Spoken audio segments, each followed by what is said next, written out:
I almost behaved like a witch one day. This day, I went to the ATM for money, and there are three ATMs at that bank, right? Some years ago.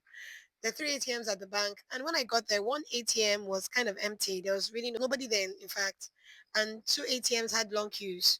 So I asked somebody on one of the queues. I said, "Why is there nobody at that ATM?" And the person says, "The ATM is not working, and nobody is withdrawing money from there. It's not working." I'm like, "Okay, let me try." While I was on my way to the ATM, two people went ahead of me and got there. So fortunately, the ATM was working. So the first person used the ATM, it worked. Second person used the ATM, and then just as I was about to bring out my card, one guy cuts in front of me, and he says, "And I told him I was here before you." And he now starts shouting at me, "I've been here. I was on that line since. Anybody who comes with this face on the line, he was just making." But I was like, "You are the other line. You were not at this ATM. And it doesn't matter. He came here before me." And he now said, "If you talk too much, I will slap you. I will do this. I will do that." I was angry. And so I didn't talk too much. I sat back. I just moved back a little to allow him to use the ATM because I can't be as in I cannot be fighting. So I just moved back, but I was angry. So in my mind, I'm like, this ATM. I can't remember if I said it out loud, but I know like I said it inside myself, or I must have said it under my breath. I said, "This ATM will not pay you. We shall see." And the ATM didn't pay him.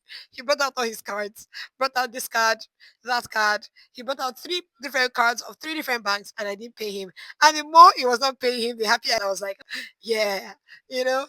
And then he left. So I strolled up to the ATM, brought out my card, slotted it, and he paid me. I'm like, yippee! Yeah. Next time, don't try, child of God. And just as I was leaving the ATM, I heard the Holy Spirit ask me, tell me that this thing you just did is like witchcraft. In my mind, I'm like, wow, that's witchcraft.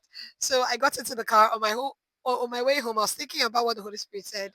That this like this is like witchcraft. So I started thinking, how is it like witchcraft? And then I now remember that all these Nigerian movies, they do all this. We shall see.